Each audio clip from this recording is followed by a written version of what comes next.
그러면 어떠하냐? 우리는 나으냐? 결코 아니라.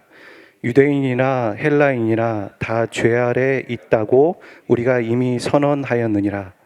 기록된 바 의인은 없나니 하나도 없으며 깨닫는 자도 없고 하나님을 찾는 자도 없고 다 치우쳐 함께 무익하게 되고 선을 행하는 자는 없나니 하나도 없도다.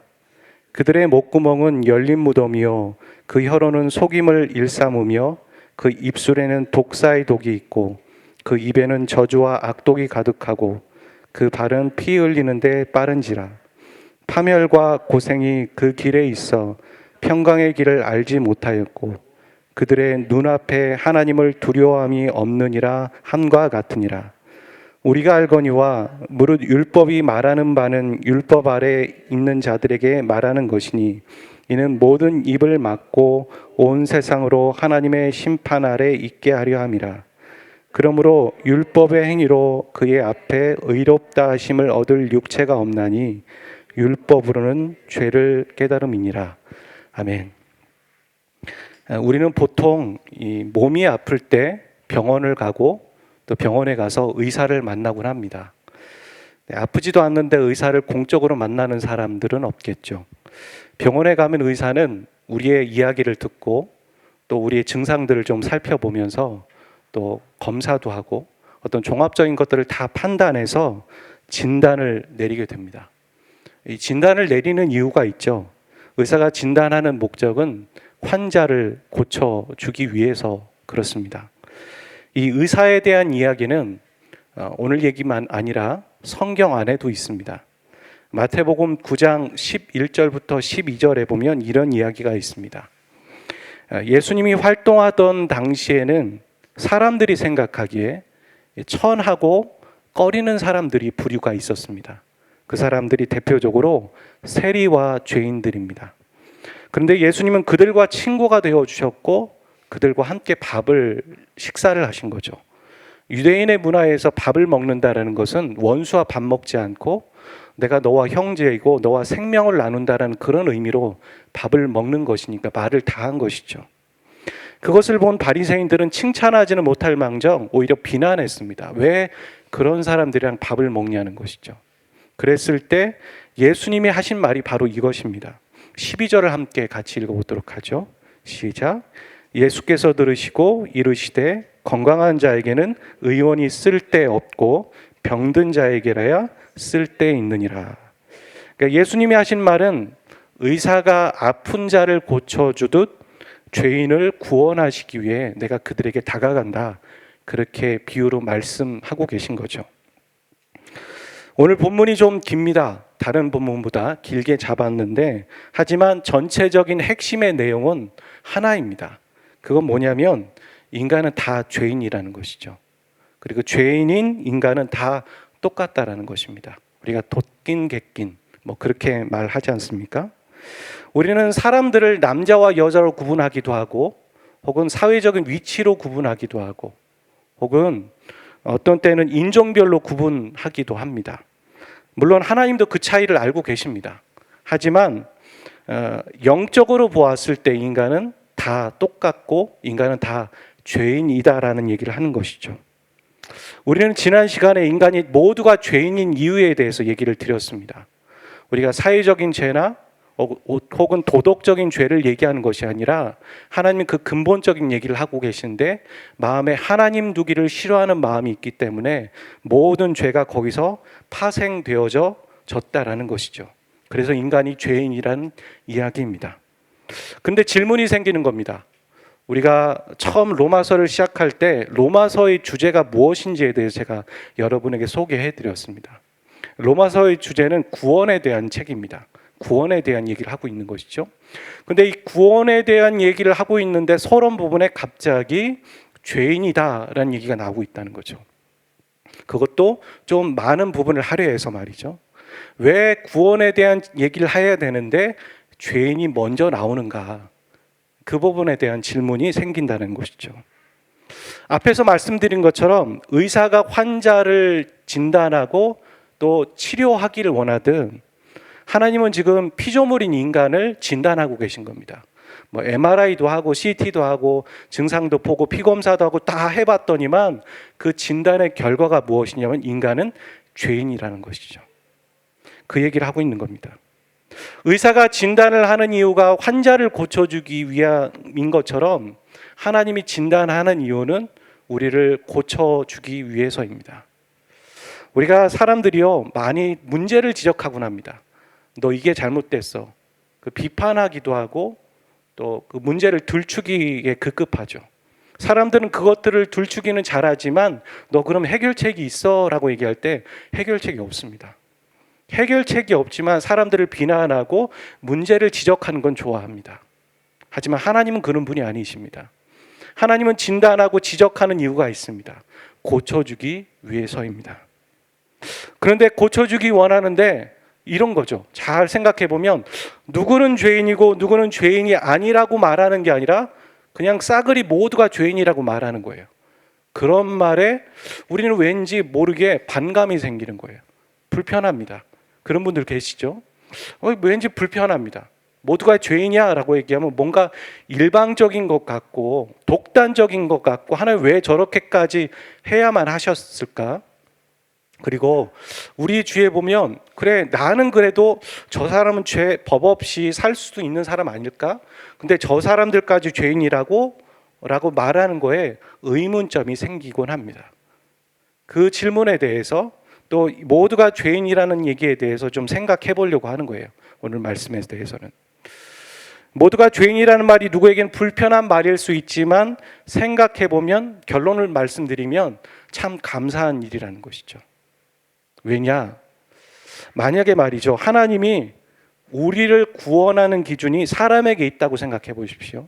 그래서 다른 사람들보다 저 사람은 좀 선하니까 라는 기준으로 누구를 구원하기로 시작하셨다고 생각해 보세요. 그러면 우리는 구원 받을 수도 있고 안 받을 수도 있습니다. 저는 구원 못 받습니다. 저는 선하지 않기 때문입니다. 또 하나님이 사람의 배경이나 혹은 은행의 잔고나 아니면 언어 능력이나 학식을 가지고 그 기준을 가지고 구원하기로 결정하셨다면 어떨까요? 어떤 사람은 구원을 받는 사람도 있고 어떤 사람은 구원을 못 받는 사람도 있을 겁니다. 혹은 어떤 사람이 하나님이 구약에 제정된 그 구약의 율법 수백 가지나 되는데 그냥 십계명이라고 생각해 보죠. 십계명을 지키는 사람을 하나님이 구원하시고 그것을 못 지키는 사람을 구원하지 않기로 결정하셨다면 어떤 사람은 구원을 받는 사람도 있겠지만 못 받는 사람도 있을 것이고 대부분은 못 받을 겁니다. 이렇게 기준을 삼으셨다면 인간의 기준을 삼으셨다면 그거야말로 차별이고 차등이 되는 것이죠. 어떤 사람은 기회도 못 얻고 그냥 구원 못 받는 겁니다. 기회를 못 얻는 것이죠. 그런데 솔직히 하나님이 그런 기준으로 우리를 구원하기로 결정하셨다고 해도 아무도 뭐라고 할 사람은 없습니다. 하나님이 창조주이시기 때문에 내가 그런 기준을 결정했다고 해서 누가 반감이나 누가 말을 할 수나 있겠습니까? 그런데 오늘 본문은 말이죠. 유대인 얘기가 나오지 않습니까? 이 차등과 차별이라는 대표적인 예가 바로 유대인이고 바로 우리라는 얘기입니다. 우리는 그런 기준으로 다른 사람을 평가하고 다른 사람이 죄가 있다고 얘기하고 다른 사람을 그렇게 보면서 나는 선해라고 말하는 거죠. 우리가 그러지 않습니까? 아유, 왜 저렇게 살까라는 그 저변에는 뭐가 있습니까? 나는 그렇게 살지 않는데 라는 말이 있습니다. 그런데 내가 기준이 되지 못하죠. 나보다 더 고귀하고 순결한 사람들을 보면 내가 또 내가 참 더럽구나 라는 생각들을 하게 되는 것이죠. 우리가 이토 히로부미를 암살한 안중근을 봅니다. 안중근은 한국에서 의사예요. 독립군입니다. 하지만 일본 사람들에게 봤을 때 안중근은 어떤 사람일까요? 그는 테러 분자입니다. 이렇게 누구에게 어떤 기준이 되는 것이 또 누구에겐 다른 기준이 될 수 있다는 것이죠. 그런 예를 오늘 본문에서는 유대인을 들고 있습니다. 여러분, 유대인의 효시를 아브라함이라고 얘기합니다. 왜냐하면 성경이 그렇게 정의하고 있기 때문이에요. 하나님이 아브라함을 택하십니다. 그게 바로 유대인을 택하시는 장면이죠. 아브라함을 택하시는 장면이 창세기 12장에 보면은 나오고 있습니다. 12장 2절과 3절에 나오고 있는데 3절을 한번 읽어보도록 하겠습니다. 시작. 너를 축복하는 자에게는 내가 복을 내리고 너를 저주하는 자에게는 내가 저주하리니 땅의 모든 족속이 너로 말미암아 복을 얻을 것이니라 하신지라. 하나님이 아브라함을 택하셨을 때 하셨던 말에 주목해 보십시오. 너에게 복을 주고 거기서 끝나지 않죠. 너를 통해서 올레이션, 모든 민족이 복받게 하겠다. 이게 하나님이 처음에 아브라함을 부르시고 이스라엘 민족에게 갖고 계셨던 비전입니다. 그런 목적으로 하나님이 택하신 거죠, 그들을. 하지만 성경의 역사를 한번 보십시오. 우리가 잘 알고 있는 것처럼 유대인이 어떠했습니까?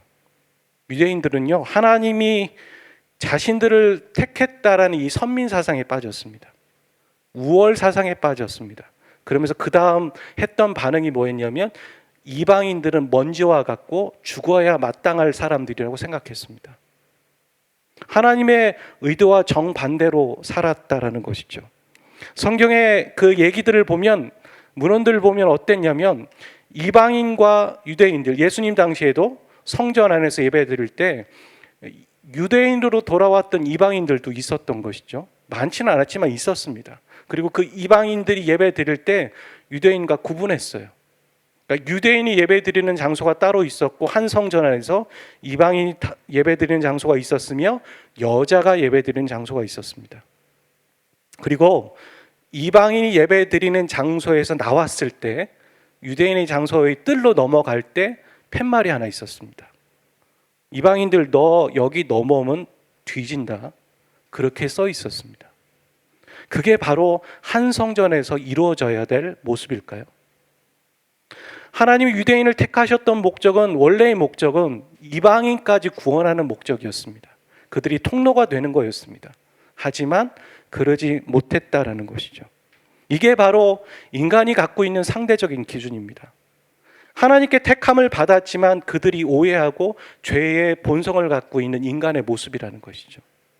여러분, 그거를 우리에게 비추면 됩니다. 유대인들은 다른 사람이고 우리와 다른 사람이 아니라 하나님에게 택함 받은 백성이 유대인이라면 지금 하나님께 택함 받은 그리스도인이 우리라는 것이죠. 이렇게 인간은 상대적인 기준을 가지고 사람들을 평가합니다. 그런데 이거에 비해서 모두가 죄인이라는 하나님의 기준은 어떻습니까? 그건 절대적인 겁니다. 절대적인 기준입니다.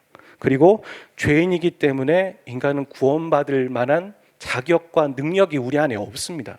스스로를 구원할 수 없다라는 것입니다. 이걸 뭐라고 하냐면 신학적인 용어로 전적인 타락이라고 말합니다. 이걸 좀 쉽게 얘기하면 뼛속까지 죄인입니다. 우리는 참 주일에 좋은 옷 입고 화장하고 또 고상하게 또 교양 있게 말하면 괜찮은 사람 같지 않습니까? 우리는 참 순간순간 착각합니다. 혹은 우리가 하는 일을 보고 우리가 참 괜찮은 사람이야 라고 말합니다. 참 착각의 연속인 것이죠. 하지만 분명히 하나님이 우리를 진단하는 이 메시지를 분명히 우리는 기억하셔야 됩니다. 인간은 다 죄인입니다. 뼛속까지 죄인입니다. 우리가 죄를 지을 만한 환경과 조건이 주어진다면 우리는 충분히 그걸 하고도 남을 만한 존재라는 것이죠. 그래서 구원의 기준은 하나님에게 있는 겁니다. 구원은 하나님에게서 오는 것이죠. 여러분, 모두를 죄인이라고 하나님이 단언하신 것은 그게 사실입니다. 없는데 그냥 갖다 붙이신 것이 아니라 정말 우리가 죄인이에요. 하지만 또 하나의 이유가 있다는 거죠. 모두를 죄인이라고 얘기하시는 그 하나님의 목적은 뭐냐면 우리를 구원하시기 위한 목적이라는 거예요. 그 하나님의 마음을 여러분 아시겠습니까?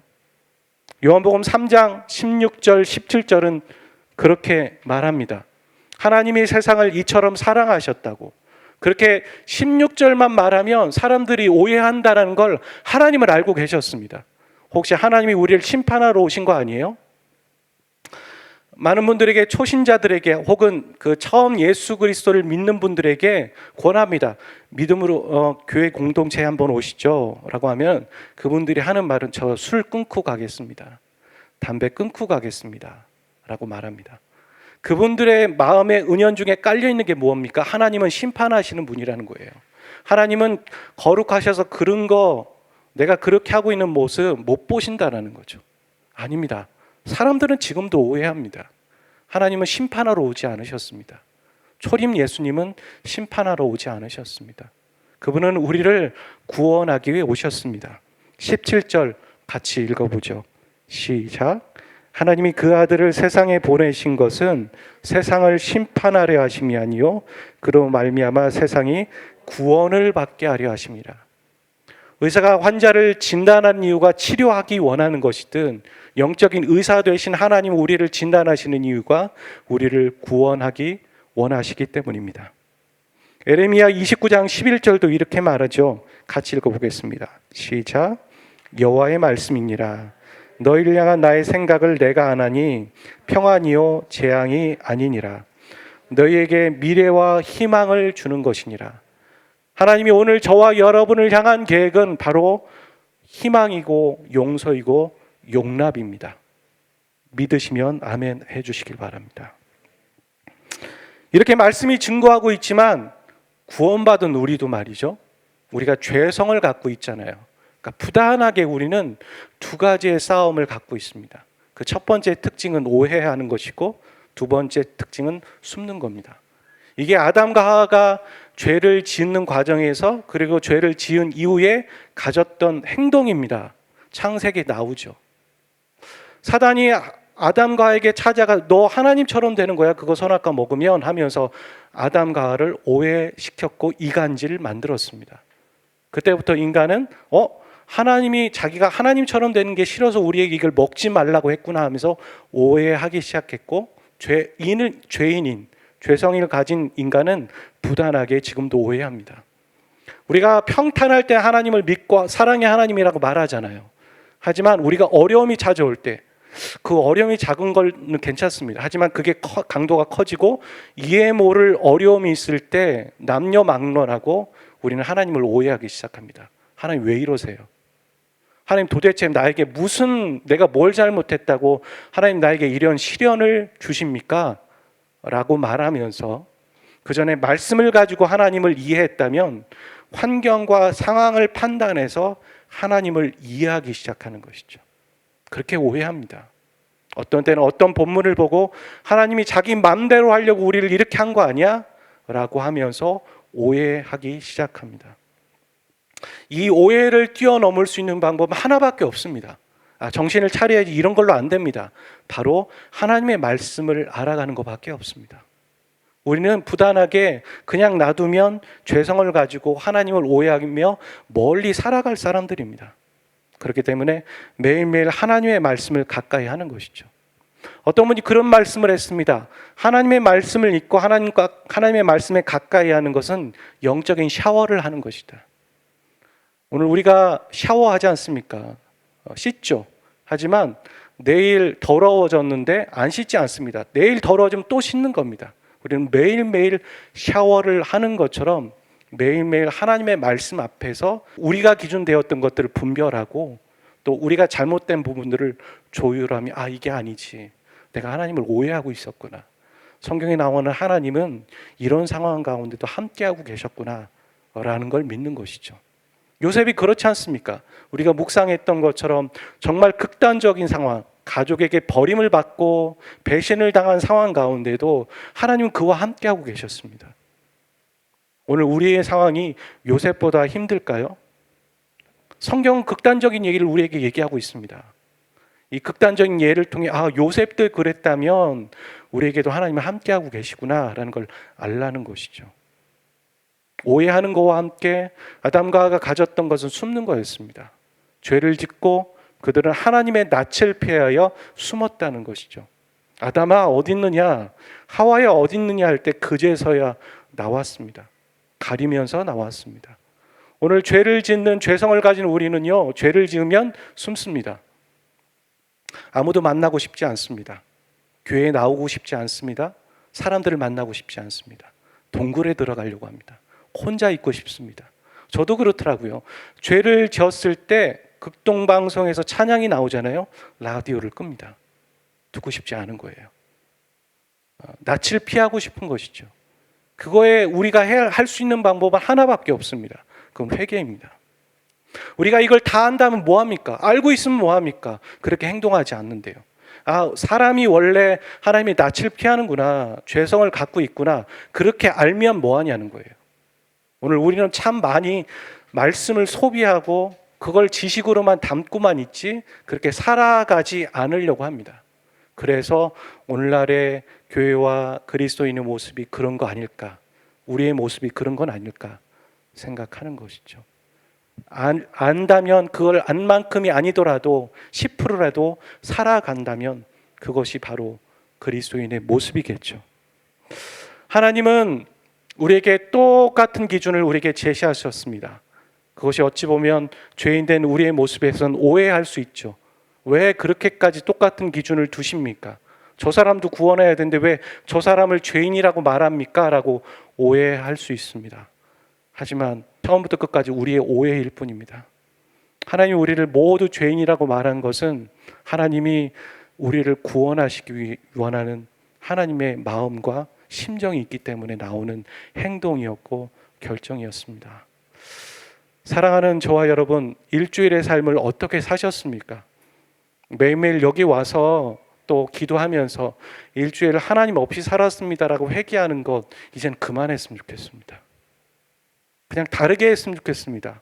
하나님이 일주일을 하나님 없이 산 건 아니고 그렇게 살려고 노력했지만 잘 되지는 않았습니다.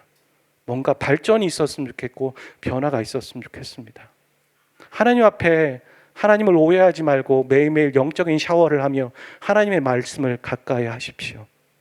그리고 그 안에서 하나님의 낯을 피하고 있는 우리의 모습을 철저히 복정시키면서 하나님 앞에 의도적으로 나가십시오.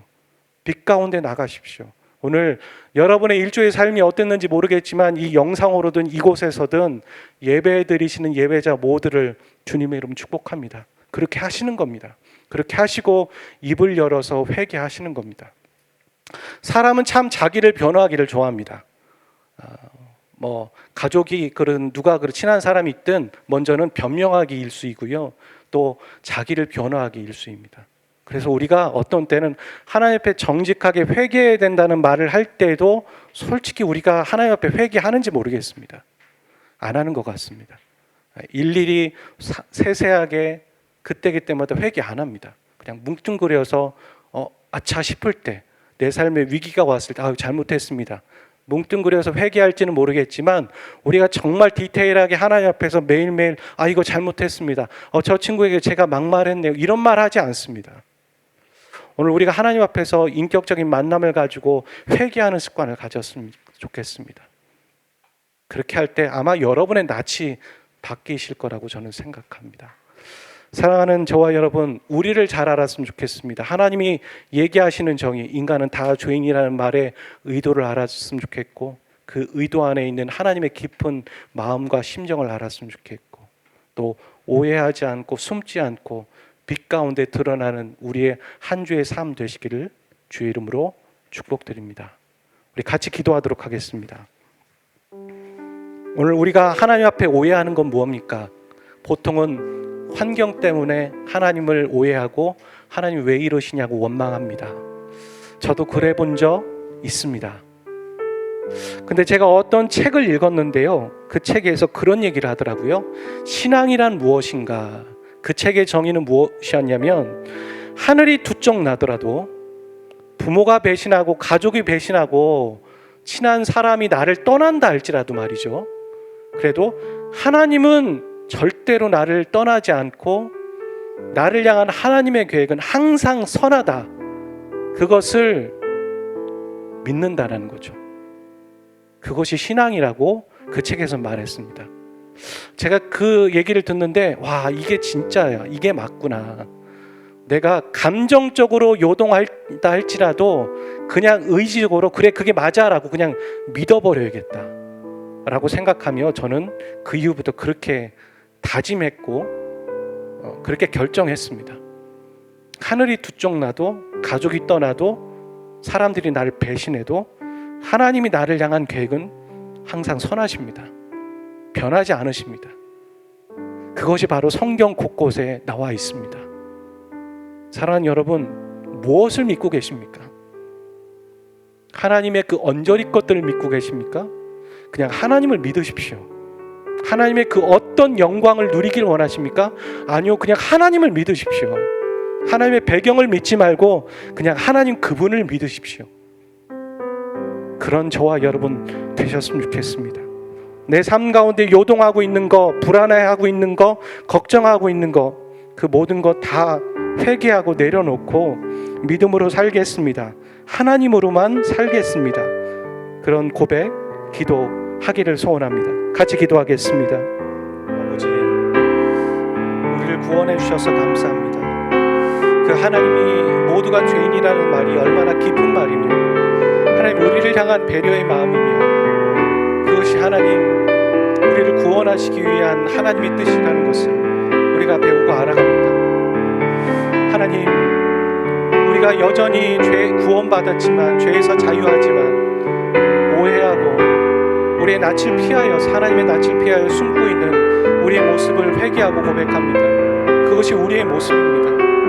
우리를 도와주십시오. 우리가 하나님의 말씀으로 매일매일 샤워하기를 원합니다. 우리가 하나님의 낯을 피하려고 하는 마음들을 돌이켜서, 그 걸음을 돌이켜서 주님께로 향하는 자가 되기를 원합니다. 하나님, 두 쪽 나도, 세상이 변하고 친구가 나를 배신해도 하나님이 나를 향한 계획은 여전히 선하십니다. 그것을 믿고 나가는 베델 식구와 우리 모두가 되기를 원합니다. 하나님, 우리에게 믿음을 일으켜 주십시오. 하나님, 우리에게 낯을 피하지 마시고 우리에게 하나님을 보여주십시오.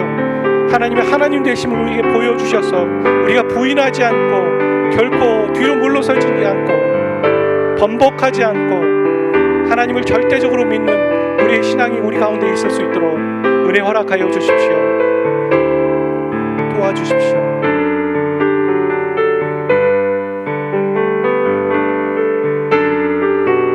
주님, 우리를 긍휼히 여주십시오. 우리가 유대인처럼 선민 사상을 가지고 우리가 택함 받은 것이 뭔가 대단한 것처럼 다른 사람을 구분하고 구분짓는 그런 자들 되지 않도록 도와주십시오.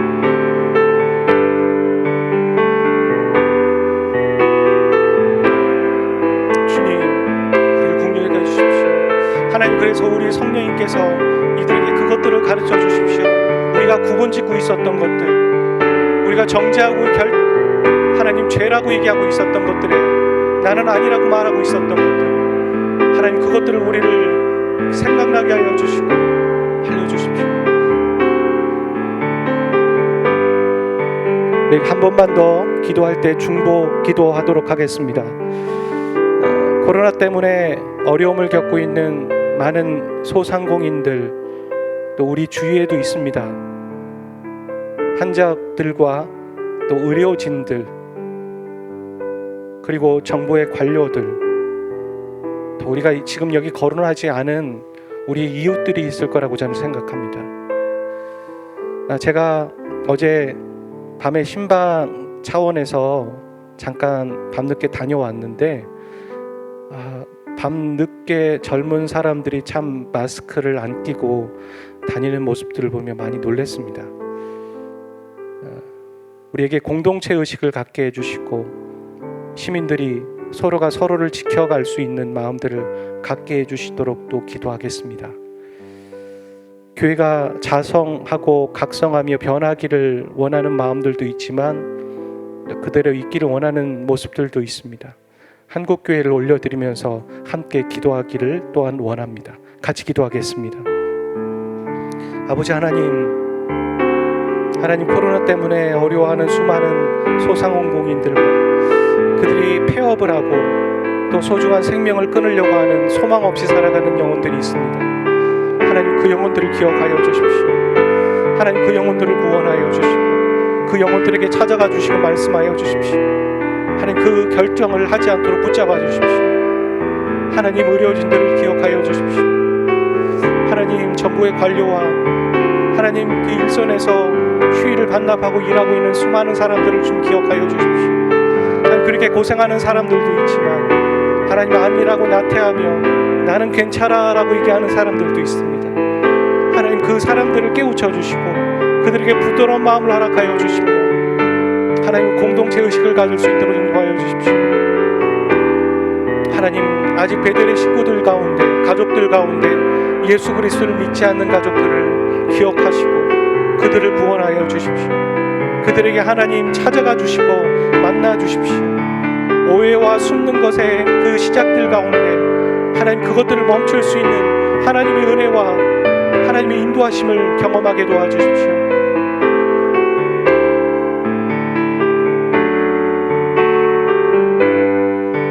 찬양하실 분은 찬양하고 기도할 분은 기도하도록 하겠습니다.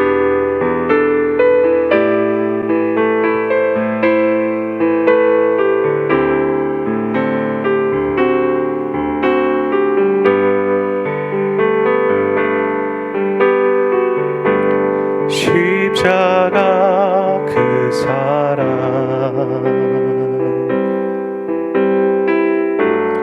멀리 떠나서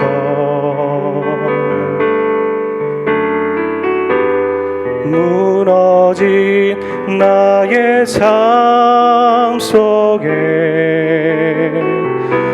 잊혀진 주네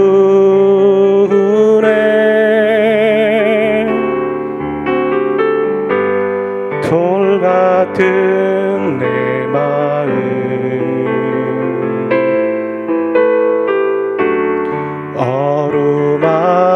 어루만지사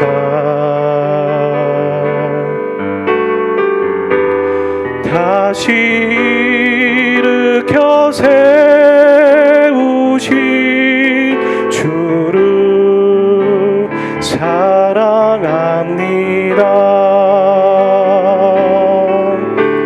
주 나를 보호하시고 날 붙드시리 나는 더 외롭고 존귀한 주님의 자녀라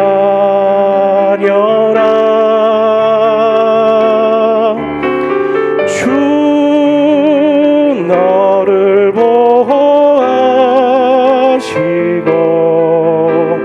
널 붙드시리 너는 뭐 괴롭고 존귀한 주의 자녀라 지나간 일들을 지나간 일들을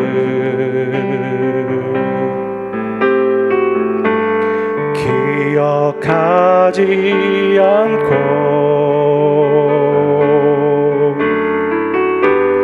이전에 행한 모든 일 생각지 않으리 사막의 강물과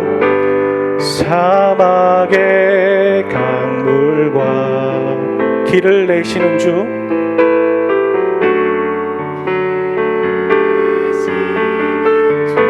내 안에 새 일 행하실 내 안에 새 일 행하실 주만 바라보리 주 나를 보호하시고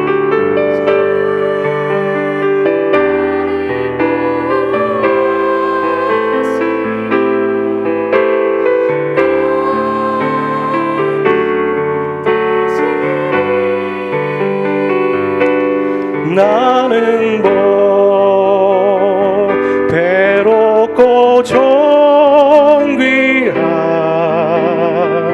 주님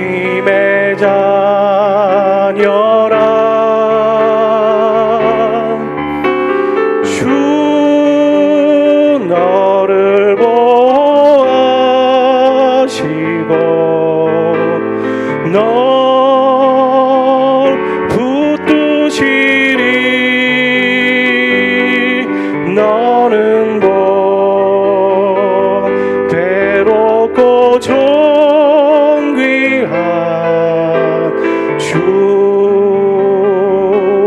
자녀라. 사랑의 아버지 하나님, 우리의 기준이 아니라 하나님의 기준으로, 그 하나님의 그 깊으신 생각으로 우리를 구원하시고 회복하기 원하시는 하나님의 심정을 우리가 배웁니다. 우리가 오해하고 있는 것들, 우리가 숨고 싶은 것들, 그것들도 예배 안에 드러내고 고백하였습니다. 주님은 우리를 용서하기 원하시고 우리 한 걸음 한 걸음 존귀하게, 또 우리를 성실하게 이끌어 가 주시는 분이십니다. 그 하나님을 일주일의 삶 가운데, 말씀 가운데, 기도 가운데 배우고 알아가기를 소원합니다. 사랑하는 형제 자매들의 삶 가운데, 일터 가운데 주님 함께하여 주십시오. 하나님이 하나님 되심을 드러내 주시고 하나님 우리와 함께 하심을 경험하는 한 주와 인생 되게 도와주십시오. 사랑하는 형제와 자매들의 가족들이 있습니다. 아직도 주님을 알지 못하는 가족들, 이들에게 하나의 짐이 되고 거룩한 부담감으로 살아가고 있습니다. 그 형제와 자매들의 가족들을 주님 찾아가 주십시오. 주 예수 그리스도를 믿으라, 그리하면 너와 내 집이 구원을 얻으리라고 하신 그 말씀이 하늘에선 이루어졌지만 아직은 땅에 이루어지지 않았습니다. 하나님 이루어 주십시오. 하나님 속히 이루어 주셔서 우리가 한 주님을 믿게 하여 주시고 그 주님으로 인하여서 떡을 나누듯 하나님의 말씀으로 교제하게 하여 주시고 생명을 얻는 자들 되게 도와주십시오. 하나님, 우리의 가족들이 입을 열어서 용기를 내어 하나님을 제한하지 않고 주님을 증거하게 하시고 내가 만난 나의 주님, 나와 동행하시는 주님을 고백하는 기회도 갖게 도와주십시오. 하나님, 1.5kg도 안 되는 우리의 머리로 하나님을 제한하고 판단하지 않게 도와주십시오.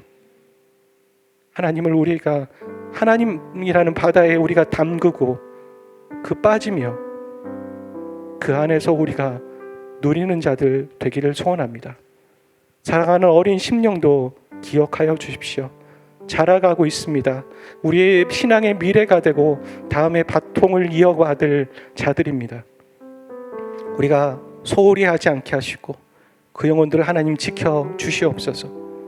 이제는 우리 주 예수 그리스도의 은혜와 아버지 하나님의 극진하신 사랑하심과 성령님의 교통하심이 하나님의 심정을 알고 그 심정으로 살아가기로 결정하는 여기 있는 모든 예배자들, 이 영상을 보는 모든 예배자들 그 심령 위에 이제부터 영원까지 항상 함께 하시기를 간절히 축원하옵나이다. 아멘.